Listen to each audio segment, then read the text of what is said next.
গো, তোমরা এখানে কি করছো? সকাল থেকে তোমাদের দেখা পাইনি। সেই যে দুজনে মিলে ঘরে ঢুকেছো আর ঘর থেকে বেরোচ্ছ না। এই আবার তোর পাকামি শুরু হলো। আরে আর দেখো না, মা উজ্জ্বলকে কত বারণ করলো, সে শুনলই না, বললো যে সবজিওয়ালা এসে যাবে, বাড়ির কাজের লোকে দিয়ে আনাবে, সে ছুটেছে বাজার করতে। ওমা কখন বেরোলো? এই তো এক্ষুনি। শোনো, সে বলেছে দাদার নাকি এই কদিন ভালো করে খাওয়া দাওয়া হয়নি, শিঙ্গি মাগুর মাছ কিনে আনবে, কাঁচকলা দিয়ে ঝোল করে দিতে হবে দাদাকে। এসব খেলে নাকি দাদা কাঁচকলা আমি খাবো না, আমার কি পেট খারাপ হয়েছে নাকি? আরে মা দেখেছো, একেতেই দুই ভাইতে হয়েছিল না, আবার উজ্জ্বল তাদের সঙ্গে যোগদান করেছে। মানে সবাই মিলে একবারে এমন করছে আমাকে ভালো রাখার জন্য, একবারে খারাপ হয়ে যাচ্ছে আমার। দেখো দেখি, কেন করবে না, কেন করবে না? তোমার মতো দাদা পাওয়া তো যে কোনো লোকের ভাগ্যের ব্যাপার, তাই না? তাছাড়া তোমার এই এত বড় একটা বিপদ গেল, সবাই তো চাইবে তুমি যাতে তাড়াতাড়ি সুস্থ হয়ে ওঠো। যাই হোক, এখন কেমন আছিস বাবা? আমি ঠিক আছি মা, আমি বেটার আগের থেকে। কালকে তো দেখা হলো, তোমাকে বললাম না? কালকে তো কথা হলো না, তুমি এলে, তারপরে এই ঘরটা ওই বউরা তো সব পরিষ্কার পরিচ্ছন্ন করে রেখে দিয়েছিল তাদের দাদা এসে এখানে থাকবে বলে, তুমি এই ঘরে ঢুকে পড়লে, কথা হলো না। তাই আমি এখন মুন্নিকে বললাম যে চল তো যাই, গিয়ে একটু দেখে আসি যে দুটিতে মিলে কি করছে। আচ্ছা মা, বলছি আমি কিন্তু আসার পরে শুনলাম তোমার কিন্তু শরীরটা খারাপ হয়েছিল। না না না না না, আরাম করলে হবে না, তোমার কিন্তু টেস্টগুলো করাতে হবে। অর্ণব তো শুধুমাত্র একটা ব্যাপারে স্পেশালিস্ট, বাকি অর্গানগুলো তুলে টেস্ট করে একবার দেখতে হবে কি হয়েছে। রে বাপ, আমাকে নিয়ে এত ভাবতে হবে না, দিনকাল গিয়ে এককালে ঠেকেছে, ওই যাবার পথে পা বাড়িয়ে বসে আছি, এখন আমাকে নিয়ে কেউ ভাবে নাকি? শোন, এই যাবার আগে যেন দেখে যাই তোরা সবাই ভালো আছিস, সুখে আছিস, তাহলেই হবে আমার।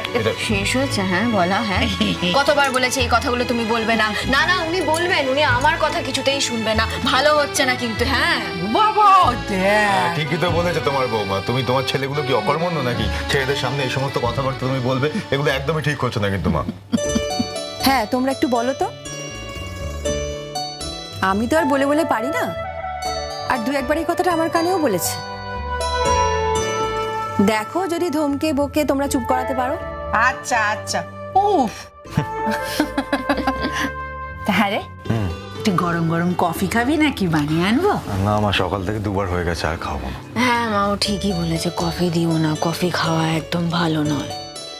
আমি তো ভুলেই গিয়েছিলাম, বৌমা আছে, বাবা সর্বক্ষণ তোমার উপর যা খেয়াল রাখে। লক্ষ্মী।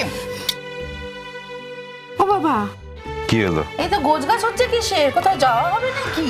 না না, কোথায় আর যাবো, এই অনেকদিন ধরে শাড়িগুলো গোছানো হয়নি, এক জায়গায় অগোছালো হয়ে পড়েছিল, তাই একেবারে সব বের করে এনে একটু ভাঁজ করে রাখছিলাম। মা আসলে আরো একটা ব্যাপার আছে বুঝলে। ভাবছিলাম যে মানে তোমার বৌমার সঙ্গে কথা হচ্ছিল যে আমার শরীরটা একটু ঠিকঠাক হয়ে যাক, তারপরে আমাদের কিন্তু কোথাও যাওয়া টাওয়া হয় না।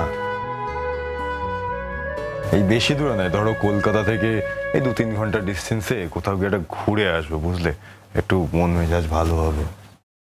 ভালো তো, যা যা যা, দুটিতে মিলে ঘুরে আয়, খুব ভালো হবে। যাবো তো ঠিকই, তবে দুটিতে মিলে যাব না, আমরা সবাই একসঙ্গে যাব বেড়াতে। এই তো, দ্যাটস লাইক মাই বড় বৌদি, মাই সুইট হার্ট। দেখেছো মা, বৌদি ভাই কিরম সবার কথা ভাবে। সত্যি এই দম বন্ধ করা পরিবেশে বাবা আমার আর ভালো লাগছে না। আর তারপর যা টানা বৃষ্টি শুরু হয়েছে, আমরা তো বাড়িতে বন্দি, বাড়ি থেকে তো কোথাও যেতেই পারছি না। একটু সূর্যটা উঠেছে, চলো আমরা সবাই মিলে কোথাও ঘুরে আসি। কিন্তু শোনো, আমি কিন্তু উজ্জ্বলকে নিয়ে শপিং করব, কেনাকাটি করব, আমার অনেক কেনাকাটি করার আছে। তো এমন একটা জায়গা ভাববে যেখানে আমি শপিং করতে পারবো। বলো বলো কোথায় যাবো? হয়ে গেল, বুঝতে পারলি এবার কি হবে? বুঝতে পারছি। হ্যাঁ, জামাই বাবার একেবারে কান মাথা সব ঝালাপালা করেছে। শেষ শেষ। ছেলেটা এসে থেকে, বিদেশ থেকে এসে থেকে তো শুধু দৌড়াদৌড়ি করছে। আরে মুন্নি, তুই কি বিদেশে ওকে ওরকম দৌড় করাস নাকি রে? আবার কি? শোনো মা, বউয়ের জন্য তো এইটুকু স্বামীর করা কর্তব্য, তাই না? অবশ্য ও আমার জন্য সবটাই করে, যা যা বলি সবটাই করে, তার থেকে বেশিই করে। সেটা সে দেখলেই বোঝা যায় উজ্জ্বলকে, ও কি ভালো ছেলে, তোমার মুখ দেখলেও বোঝা যায়, কোনো কিছুতে কোনো ত্রুটি রাখে না। কপাল করে একটা ছেলে পেয়েছিলি, হ্যাঁ, রোজ পুজো দিবি। আচ্ছা আচ্ছা হয়েছে, এবার চল, এবার চল চল চল, ওদিকে যেতে হবে, চল। আরে ছেলেটা বাজারে গেছে, এবার চলে আসবে তো, বাইরে থেকে এসে হাঁক ডাক শুরু করে দেবে। দাঁড়াও না, দাঁড়াও। এলাম দাদা বৌদির সঙ্গে 2 মিনিট কথা বলি। উজ্জ্বলের আসতে অনেক দেরি, আর তাছাড়া ওতে এক্ষুনি গেল। শোনো না ও বৌদি ভাই, কি আবার বৌদি ভাই কি করবে? আর আমরা কোথায় যাবো সে প্ল্যানটা করে ফেলি না, নাকি উজ্জ্বল আসা অব্দি আমরা ওয়েট করবো? আমি ভাবি আমরা কোথায় যাবো। কি গো বৌদি বলো। হ্যাঁ রে, হ্যাঁ রে, তুমি আমার একটা কথা শোন, তুই তো বিদেশে থাকিস, হ্যাঁ, সেখানে তো কত সুন্দর সুন্দর জায়গা আছে, তুই তো ঘুরে বেড়াচ্ছ সেখানে, তারপরও তোর মা মা মা দেখো, বিদেশ যতই ভালো হোক স্বদেশের মতো না। যে স্বদেশ দেখে তার বিদেশ ভালো লাগে না। এই তুমি আমাকেই দেখো, আমি এত বছর ওখানে আছি, কিন্তু আমার মনটা এখানেই পড়ে থাকে। বারবার মনে হয় কবে বাড়ি যাব, কবে বাড়ি যাব। ছোট্ট বাড়িটা, কিন্তু এটাই আমার স্বপ্নের রাজ্য। আর কি বলো তো, যারা বিদেশে থাকে তারাই এটা বুঝবে, তুমি বুঝতে পারবে না, তুমি এটা বুঝতেই পারবে না। আমার বুঝে কাজ নেই বাবু, এমনিতেই আমি ওখানে যাবো না বাবা, এমনিতে বাসে ট্রামে উঠলেই আমার মাথা ঘোরে। শোনো, তোমাকে আমি আর তোমার জামাই কতবার বলেছি যে চলো একবার আমাদের সঙ্গে চলো, আমি তোমাকে টিকিট করে দিচ্ছি। একবার যাবে, 6 মাস থাকবে, আবার আমরা যখন ফিরবো আমাদের সঙ্গে ফিরে আসবে, তোমার ঘোরা হয়ে যাবে। ও কি বলে রে, আমি নাকি 6 মাস থাকবো? বাপরে বাপ, আমার হার্ট ফেল হয়ে যাবে। ও তাই তো, তোমার তো হার্ট ফেল হবে না? আমার সাথে কি ওখানে থাকলে তোমার হার্ট ফেল হবে, আমার সাথে গেলে হার্ট ফেল হবে। আসলে কি জানো তো, তোমার ছেলেরাই সব, ছেলেদের পেয়ে গেছো, ছেলেদের নিয়ে আছো। আমার কথা তোমার মনেও পড়ে না, কারণ আমার কোনো দামই নেই। আর এটাই হচ্ছে আমার সবথেকে বড় দুঃখ, মার আমার কথা মনেই পড়ে না, বুঝেছিস তো? মা আমাকে ভাবেই না আর কি। এই কি ব্যাপারটা কি বলতো তোর? হ্যাঁ, কি ব্যাপারটা কি? আরে মায়ের একটু বাসে ট্রামে উঠতে প্রবলেম আছে, তাই মা বলে। না না, মা কোনো দিন তোকে আর আমাদেরকে ভাইদেরকে আলাদা করে দেখেছে? এই কথাগুলো বলছিস তুই মাকে? কি গো, দেখেছিস, ভাগ্যিস তোরা সামনে ছিলি, তোদের সামনে কথাগুলো হচ্ছে। তাই এই যদি আমাকে একা পেতো তাহলে তো এতক্ষণে না না না, খুব ভালো খুব ভালো। এই যে সবাই মিলে হই হই করে আছিস, এটা দেখেই আমার চক্ষু সার্থক, জানিস তো। এর থেকে বেশি আমি আর কিচ্ছু চাই না মনি, কিচ্ছু চাই না মা গো। যাকে হ্যাঁ রে, গুড্ডির মেয়ে জামাইয়ের খোঁজ নিয়েছিস? তারা কেমন আছে এখন? ঠিক আছে, ছেলেটা একটু উইক আছে, একটু কদিন সময় লাগবে, ও ঠিক হয়ে যাবে। এই নিয়েই তো ওর সঙ্গে আমার কথা হচ্ছিল এক্ষুনি। যাকে বাবা, ঠাকুর সব ভাইকে ভালো করে দিয়েছেন, এটাই শান্তি, বল। আমার একটু শরীরটা ঠিক হোক, বুঝলে মা। ও তো না হলে আমাকে কোথাও বেরোতেই দিচ্ছে না। ঠিক হলে, আমি যেটা ভাবছিলাম সেটা হচ্ছে, শোন, আর ঠিক হলে না আমি একটু গিয়ে ওই বাড়িতে ওদের সঙ্গে দেখা করে আসবো, বুঝলে? তাহলে কোনো দরকার নেই, এই না, যতই সুস্থ হয়ে যাও, যাই হয়ে যাক, ও বাড়িতে যেতে আমার আর ইচ্ছে করে না। গুটি, ওই বাড়িতে ওই কোটি কতক লোক ছাড়া তোমাকে সবাই খুব ভালোবাসে। তারা অপেক্ষা করে থাকে যে তুমি কখন ওই বাড়িতে গিয়ে একটু সামনে দাঁড়াবে ওদের। ও তোমাকে যথেষ্ট ভালোবাসে গুটি। অঙ্কুশ, একই কথা কতবার বলবো তোমাকে? ও বাড়িতে গেলেই সেই পুরনো বিষয় নিয়ে জল ঘোলা হবে, কোনো না কোনো কথা হবে। আমার ভালো লাগে না অঙ্কুশ আর এত ঝামেলা অশান্তি।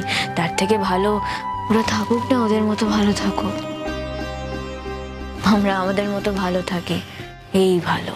যাকে মুন্নি, আর দাঁড়িয়ে থাকিস না বাপু, চল, আমাদের ওদিকে যেতে হবে। ছেলেটার বাজার থেকে আসার সময় হয়ে গেল, গরমের মধ্যে রোদে তেতে পুড়ে আসবে, একটু ঠান্ডা কিছু ওকে দিতে হবে তো, চল। দেখ দাদা ভাই, আমি কিন্তু তোর সাথে এই ব্যাপারে সহমত নই। আমি তো অনেকদিন হলো এখানে এসেছি, তাছাড়া আর কিছুদিন পর আমার ফিরে যাওয়ার সময় হয়ে এসেছে। তোর এই ভালো মানুষের সঙ্গে না আমি একদম সহমত হতে পারছি না। কি বলছিস মুন্নি এই কথাগুলো? গুড্ডির মেয়ে আর আগের মতো নেই রে। আমাকে বাবা বলে স্বীকৃতি দিয়েছে। আঙ্কেল বলে না, আমাকে এখন বাবা বলে ডাকে। দেখ দাদা, তুই যাই বল না কেন, আমি তোমাকে বলছি বৌদি ভাই, তুমি আর চাই করো, তোমার ওই মেয়ের সঙ্গে রিলেশনটা রেখো না। আমি যতটুকু ওকে দেখেছি, এইটুকু বুঝেছি যে ও শুধু দাদা ভাইয়ের ক্ষতি চায় না, প্রয়োজন পড়লে ও তোমারও ক্ষতি করে দেবে। তুমি যে কথাগুলো বললে সেটা যে ভুল বলেছ আমি বলবো না, কিন্তু কি জানো তো মুন্নি, হাজার হোক মায়ের মন তো, মুখে যাই বলি না কেন মন থেকে তো ওকে মেয়ে বলে অস্বীকার করতে পারি না।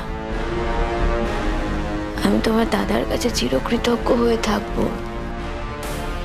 ও এত অন্যায় করার পরে ও অঙ্কুশ ওকে ক্ষমা করে দিয়েছে।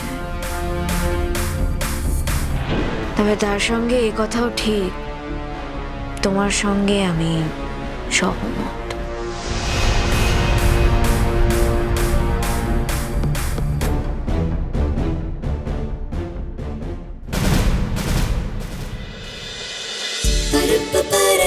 Gutti, gutti.